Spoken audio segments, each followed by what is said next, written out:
Welcome to my first vlog of 2021, and you join me on what is a fantastic February day. It's probably about 10 or 12 degrees at the moment. The sun's nice and high in the sky and it looks perfect for catching a carp or two on a day session. I'm down at Dorford Pools in Staffordshire, which is about an hour and a half drive from where I live in Yorkshire. And the reason I'm down here is because my mum lives just round the corner from this venue, and she lives on her own, and she's only recently just had a new knee operation, so I've been looking after her, but she's doing all right, and I've managed to persuade her that I can get out and do some fishing this week. So I'm hoping to get down here for at least 2 or 3 sessions, and it's looking fantastic for her as well. And I know it's been fishing really well because 2 days ago there was a 34 pounder out of here, and my mate Anne Molyneux also caught a nice 30 from here a couple of weeks ago. And it's that time of the year as well when it's looking prime for these fish to start getting caught. So what I'm going to do during this film is take a look at my approach to fishing days only, which is massively different to session fishing, and it is something I've done quite a lot of during the course of my career. Certainly on the waters up in Yorkshire, where there's a lot of venues that's only open for day only fishing, and it does require a little bit of a different approach, which we'll take a look at during the course of this film. But for now, what we're going to do is take a look at the venue, have a walk round, show you the different swims, and talk you through the stock that's in here, because there's some fantastic fish to be caught. You might have seen Dorford before on the Avid channel when we filmed a piece here last summer. It's only a small water, roughly 2 acres in size, with half a dozen swims. There's loads of great features to fish to, including 3 islands, shallows, deeps, weed and reed beds.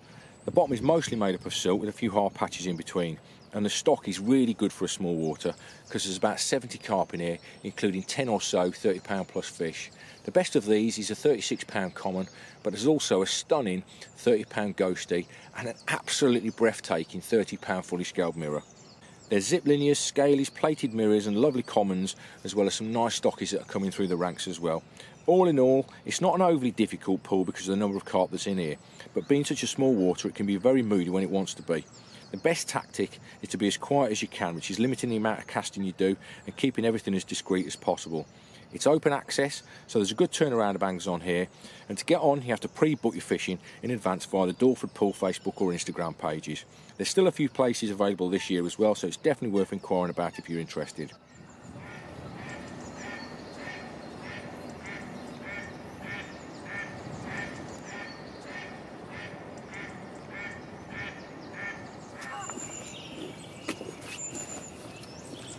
Well, you'll have to excuse the geese and ducks at the moment, because it's that time of the year when they're mating and they're making an absolute row. But I'm in the swim and I've got both my rods out, because you're only allowed to use 2 on this lake. And at this time of the year, I always like to have a good variety of depth available to me. So I'll just talk you through where I've put the rods. The right hand rod, that's to the right, just off the edge of that island that you can see in the distance there. And there's a nice little bush on the edge of that island. It's probably about 2.5, 3 foot deep there. And the lead goes down with a nice donk. So I've just got that rod dropped in nice and shallow. And on the left hand rod, what we've got in front here is a deep channel that's about 5.5 foot deep, and it's fairly deep for the lake because it's not a very big lake, so there's not much water available for the fish to give them a bit of protection. And I tend to think that they hold up quite a lot in that deep channel, certainly when they're moving from the right hand side of the lake down into the shallows just over there. But that rod's in about 5.5 foot, and again I've dropped it down to a nice hard area, and as you can see both rods, I've got the tips not nice and high but slightly raised off the deck, because there's an awful lot of twigs and branches that's fallen off the trees during the winter months, and I really don't want to pin those lines down too much because I'm sure they're going to cause me a few problems. But what you've also got here is a very gradual drop down into that channel, so the lines will be nice and hidden and on the deck anyway, so I'm not too sure that they're going to spook the fish by fishing in this way. But I'm really happy with how I've put the rods out. I've not fished too much bait around each rod, just a handful of bait just scattered in the air of each hook bait. So I baited up last night, and that's going to put quite a bit of bait out. So all that's left for me to do now is sit back and get the kettle on, because I'm gagging for a brew.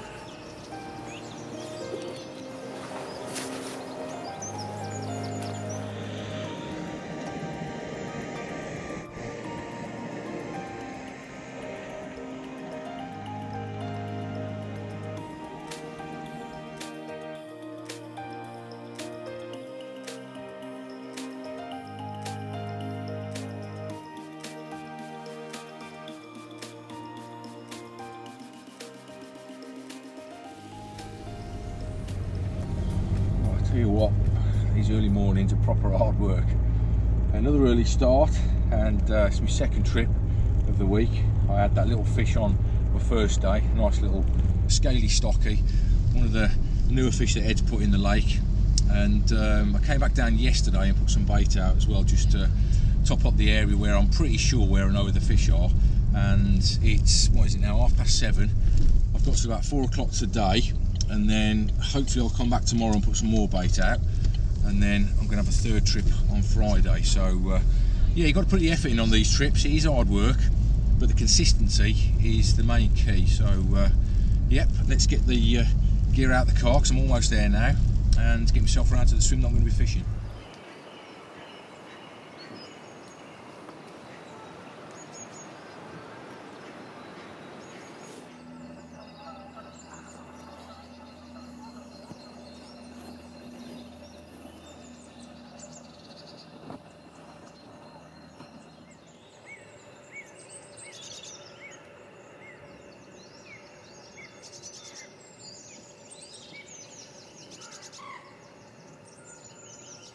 I'm not going to go into too much detail on the rig front, because if you watch my vlogs on a regular basis, you'll know that I use pretty much the same rig wherever I go.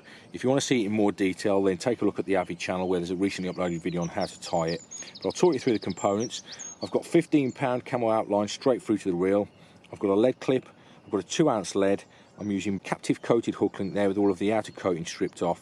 I've got a size 6 Armour Rock hook on there. They're super sharp and easy to due out anytime soon. I've got a little kicker on there.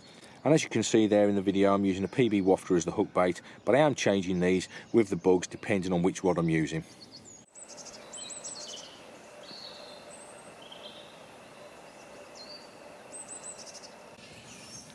Right, I've just redone the left-hand rod. I did have that one in the deeper water in that channel that runs between the two islands, but I've just seen a fish show off the corner of the island to my left there, and it definitely looked a 20-plusser, so I've just dropped it about a rod length off the island. It's gone down with a nice donk, and it is an area that I've been putting some bait over the last few days. So not only is there been bait going there, there's actually fish down there as well. So that's definitely a good sign.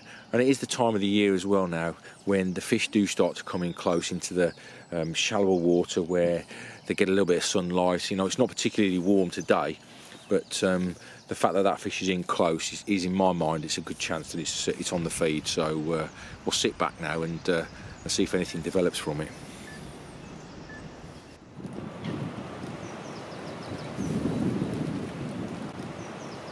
It's not the best day for filming at the moment because it's gone really blustery, but what I want to do now is talk about the tactical side of things, because it's definitely different fishing a venue during the hours of daylight moment compared to, say, putting up in a swim for 48 hours.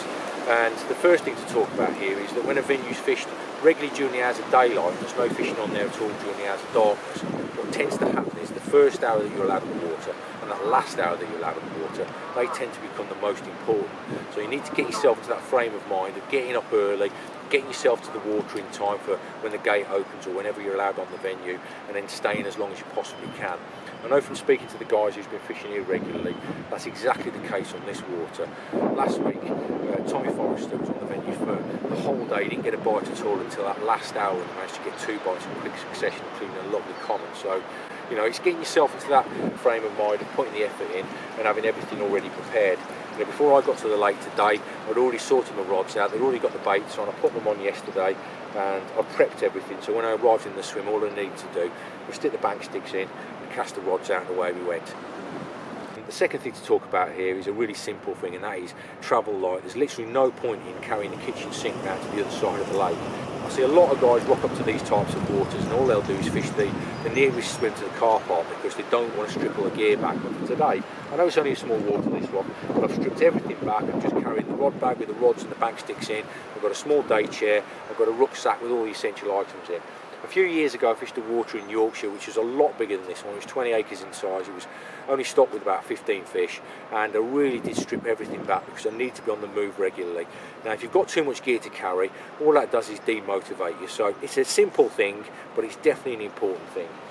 And the final thing to talk about now is probably the most important one, and that is to get yourself into the habit of getting to the water when you're not fishing and putting a bit of pre-bait out, because that is just going to go a long way on a venue where you've only got restricted hours that you can fish. I know they might start feeding on it mostly during the hours of darkness, but if they can get their confidence on that bait, that will help you massively when you're here on the bank to actually fish. Now what I've been doing this week is coming down and just putting a kilo here and a kilo there out. I'm not putting it all over the lake, I'm just picking certain areas and then scattering it around. Oh, come in. Here we go. Alright.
Lovely.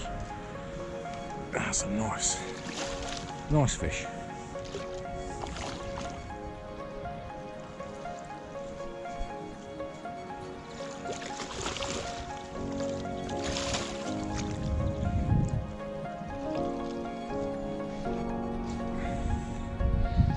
Oh, that's a cracker.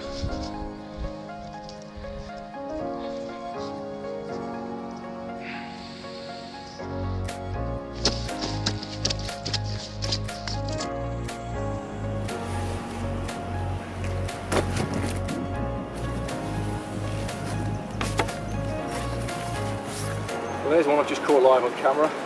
Fantastic bite. Put a smile on my face. Second day, second carp, and I bet this one's about 21, 22 pounds. Fantastic.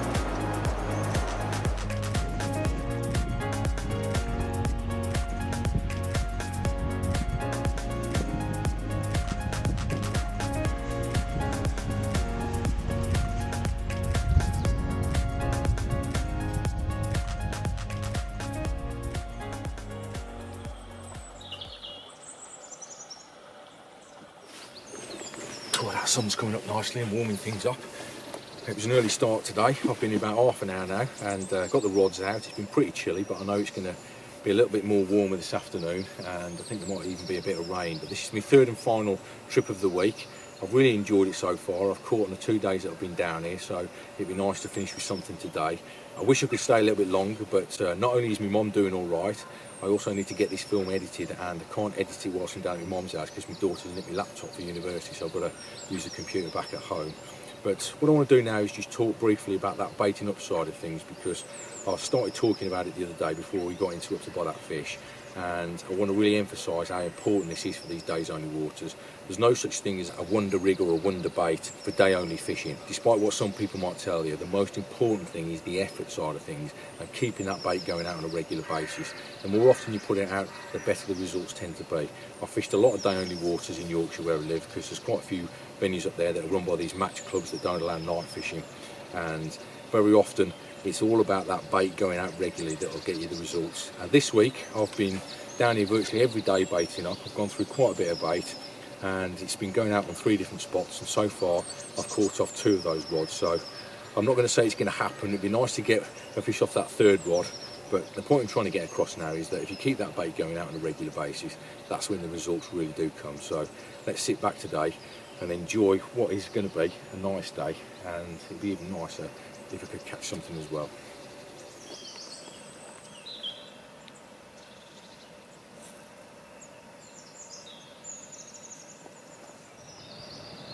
The lake's been seeing quite a few people down here over the last few weeks, and I always think on these small waters, when you start seeing a bit of pressure, then the fish get really picky when it comes to bait. So for this trip I've turned to a new bait that's by DNA. It's known as the Bug. I don't think it's yet out, but it's due out very soon, and this bait's been doing a lot of big fish up and down the UK. Certainly from the anglers that's been fishing on Grenvilles, it's done a lot of 50-pounders, and I was first given it about 4 months ago when I went over to Germany. I've only tried it here and there. I do like the SLK a lot, but I've started bringing this into my fishing as well. And for this trip, I brought a 5 kilo bag with me. and as you can see there's probably about 1 kilo left, and all I've been doing is putting out about 1 kilo every evening that I've been coming down. And I know it's going because I've been putting it in shallow spots and in some of the deeper areas, so I know the fish are definitely taking it. So I'm fairly confident it's going to do me a bite or two during the course of this week. But if it doesn't, then I've also brought some PB wafters with me, nice and visual. That type of bait is always going to be perfect for you, whatever the time of the year, when you're just fishing for one bite at a time, which is what I'm doing on this trip.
Well, this fish don't look on me.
Scaly. Oh, scaly.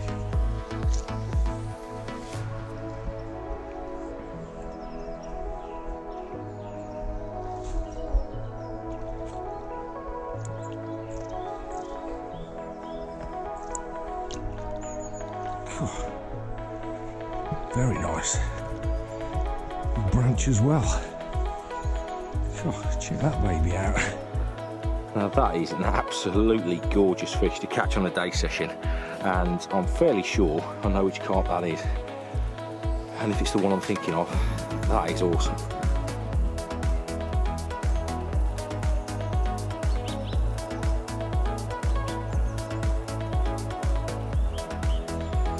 Well, I'll tell you what, if there's a fish to catch to show that it's definitely worth doing a day session, it's this one. The big fully scaled at just over 30.